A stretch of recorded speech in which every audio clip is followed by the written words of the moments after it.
नमस्कार दोस्तों, आज मैं आपके बीच सीटेट दिसंबर 2019 पेपर 1 का लैंग्वेज 1 में हिंदी जिनका था उसका क्वेश्चन लेकर के आया हूँ। आप देख सकते हैं, निम्नलिखित काव्यांश को पढ़कर पूछे गए प्रश्न 100 से लेकर 105 तक के सबसे उपयुक्त उत्तर वाले विकल्प चुनिए। यानी ये वाक्यांश को पढ़ना है और उसी से रिलेटेड आपको क्वेश्चंस दिया गया है। साकार दिव्य गौरव विराट पौरुष के पूजीभूत ज्वाल, मेरी जननी के हिम किरीट, मेरे भारत के दिव्य भाल, मेरे नगपति मेरे विशाल, युग युग अजय निर्बंध मुक्त, युग युग गौरवान्वित महान, निस्मी व्योम में तान रहे, युग से किस महिमा का वितान, कैसी अखंड यह चीर समाधि, यतिवर कैसा यह अमर ध्यान, तू महाशून्य में खोज रहा किस जटिल समस्या का निदान, उलझन का कैसा विषम जाल, मेरे नगपति मेरे विशाल।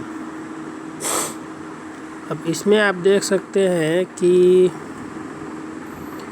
हिम किरीट का आशय है ठंडा मुकुट, बर्फ का मुकुट, चांदी का मुकुट। तो इसमें आपका सही विकल्प हो जाएगा बर्फ का मुकुट। अगला नगपति का विग्रह और समास होगा। नगपति का हो जाएगा नगों का पति है, तो नगों का पति अर्थात यह तथ्य पुरुष समास हो जाएगा, क्योंकि इसमें विभक्ति चिन्ह का आया है। तो विकल्प आपका तीसरा नगों का पति तत्पुरुष सही हो जाएगा। अगला क्वेश्चन, किस पंक्ति में कहा गया है कि हिमालय शक्ति की ज्वालाओं का ढेर है? तो इसमें आप देख सकते हैं दूसरे पैराग्राफ में युग युग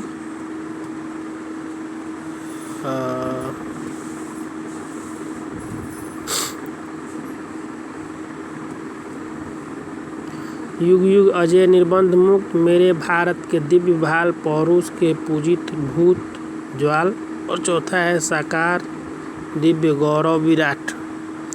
तो इसमें पौरुष के पूजीभूत ज्वाल, ज्वालाओं का ढेर से संबंधित है, यही विकल्प सही होगा आपका। तीसरा है जिसे जीता ना जा सके, उसके लिए कविता में कौन सा शब्द प्रयुक्त हुआ है? अजय, अखंड, अमर, दिव्य। तो सही विकल्प आपका हो जाएगा अजय, यानी जिसको जीता नहीं जा सका। निस्मी शब्द में कौन सी संधि है?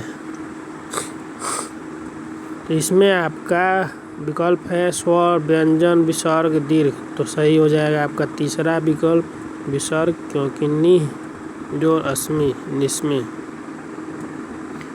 पांचवा क्वेश्चन, हिमालय को यतिवर कहकर संबोधित किया गया है क्योंकि यह एक भारत का प्रहरी है, पर्वतों का स्वामी है, समाधीन में लीन है, समस्या का हल ढूंढ रहा है।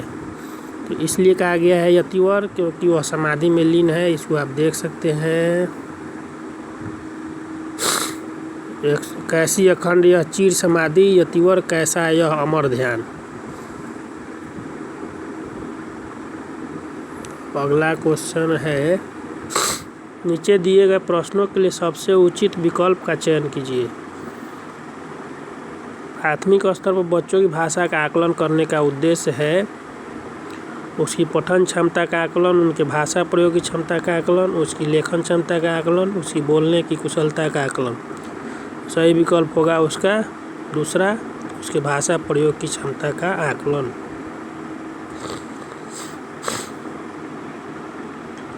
अगला क्वेश्चन, इनमें से कौन सा भाषा आकलन में सबसे कम प्रभावी तरीका है? कहानी कहना, कहानी लिखना, घटना वर्णन, श्रुत लेख।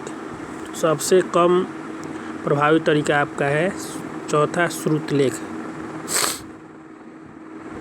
और आकलन की प्रक्रिया में केवल बच्चे की क्षमताओं का आकलन नहीं होता बल्कि शिक्षक की शिक्षण प्रक्रिया का भी आकलन होता है। यह विचार क्या है, पूर्णतः सही है, अंशतः सही है या पूर्णतः गलत है।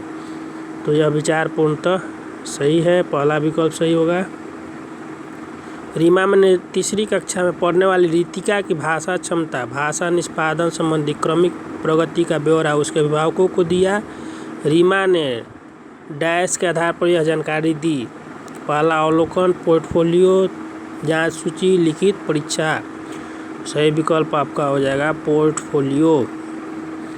पहली कक्षा में डैश भी लिखना के अंतर्गत आता है।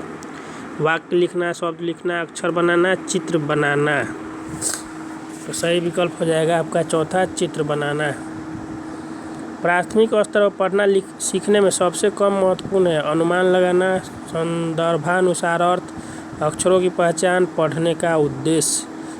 तो प्राथमिक स्तर पे आपका अक्षरों की पहचान सबसे पढ़ना सीखने में सबसे कम महत्वपूर्ण है। भाषा अर्जन क्षमता किसके साथ संबंधित है? पियाजे, चॉम्स्की, स्किनर, ब्रूनर। ये चॉम्स्की ने कहा था भाषा अर्जित की जाती है। अगला क्वेश्चन, प्राथमिक स्तर पर भाषा सीखने में भाषा संबंधी कौन सा संसाधन सर्वाधिक महत्वपूर्ण है? कंप्यूटर, बाल साहित्य, समाचार पत्र, टेलीविज़न। तो आपका सही विकल्प हो जाएगा बाल साहित्य दूसरा। बच्चे अपनी मातृभाषा का प्रयोग करते हुए हिंदी भाषा की कक्षा में अपनी बात कहते हैं। यह बात डैश है। पहला स्वाभाविक, दूसरा निंदनीय, विचारणीय, अनुचित। तो सही विकल्प हो जाएगा आपका स्वाभाविक। अगला जो है बहुभाषिकता हमारी पहचान भी है और हमारी डैश व डैश का अभिन्न अंग भी। पहला सभ्यता संस्कृति, दूसरा सभ्यता साहित्य, तीसरा साहित्य संस्कृति साहित्य, चौथा संस्कृति चुनौतियाँ। सही विकल्प आपका सभ्यता संस्कृति। अगला क्वेश्चन, प्राथमिक स्तर की पाठ्य पुस्तक में कार्टून, भाषण, विज्ञापन आदि बच्चों के भाषा क्षमता विकास में डैश है। तो पहला विकल्प सहायक, बाधक, निरर्थक, अनुपयोगी। सही विकल्प हो जाएगा सहायक। पाँचवीं कक्षा की सुहानी पौधों किन्हें आंखें दोनों आदि शब्द लिखती है। आप सुहानी के लेखन क्षमता के बारे में क्या कहेंगे? यह अनुनासिक चिन्ह का प्रयोग बिल्कुल नहीं जानती। यह अनुनासिक चिन्ह के प्रयोग के प्रति सजग है। यह अनुनासिक चिन्ह के प्रयोग के प्रति लापरवाह है। वह अनुनासिक चिन्ह के नियम का अति सामान्यीकरण करती है। तो आपका सही विकल्प चौथा हो जाएगा। वह अनुनासिक चिन्ह के नियम का अति सामान्यीकरण करती है। विद्यालय में भाषा शिक्षण के लिए कोई कार्यक्रम शुरू करते समय महत्वपूर्ण है बच्चे की लिखित क्षमता को पहचानना, बच्चे की सहज भाषाई क्षमता को पहचानना, बच्चे की सहज मौखिक अभिव्यक्ति को पहचानना, बच्चे की पठन क्षमता को पहचानना। तो सही विकल्प आपका हो जाएगा दूसरा, बच्चे की सहज भाषाई क्षमता को पहचानना। कई बार बच्चे जब स्कूल आते हैं तो 2 या 3 भाषाओं को डैश और बोलने की क्षमता से लैस होते हैं। पहला पढ़ने, दूसरा लिखने, तीसरा रटने और चौथा समझने। सही विकल्प आपका हो जाएगा समझने। लास्ट क्वेश्चन, किसी विषय को सीखने का मतलब है उसकी डैश को सीखना, उनकी डैश को सीखना।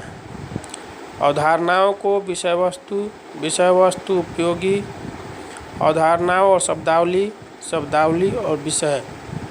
तो तीसरा ऑप्शन सही हो जाएगा अवधारणाओं शब्दावली।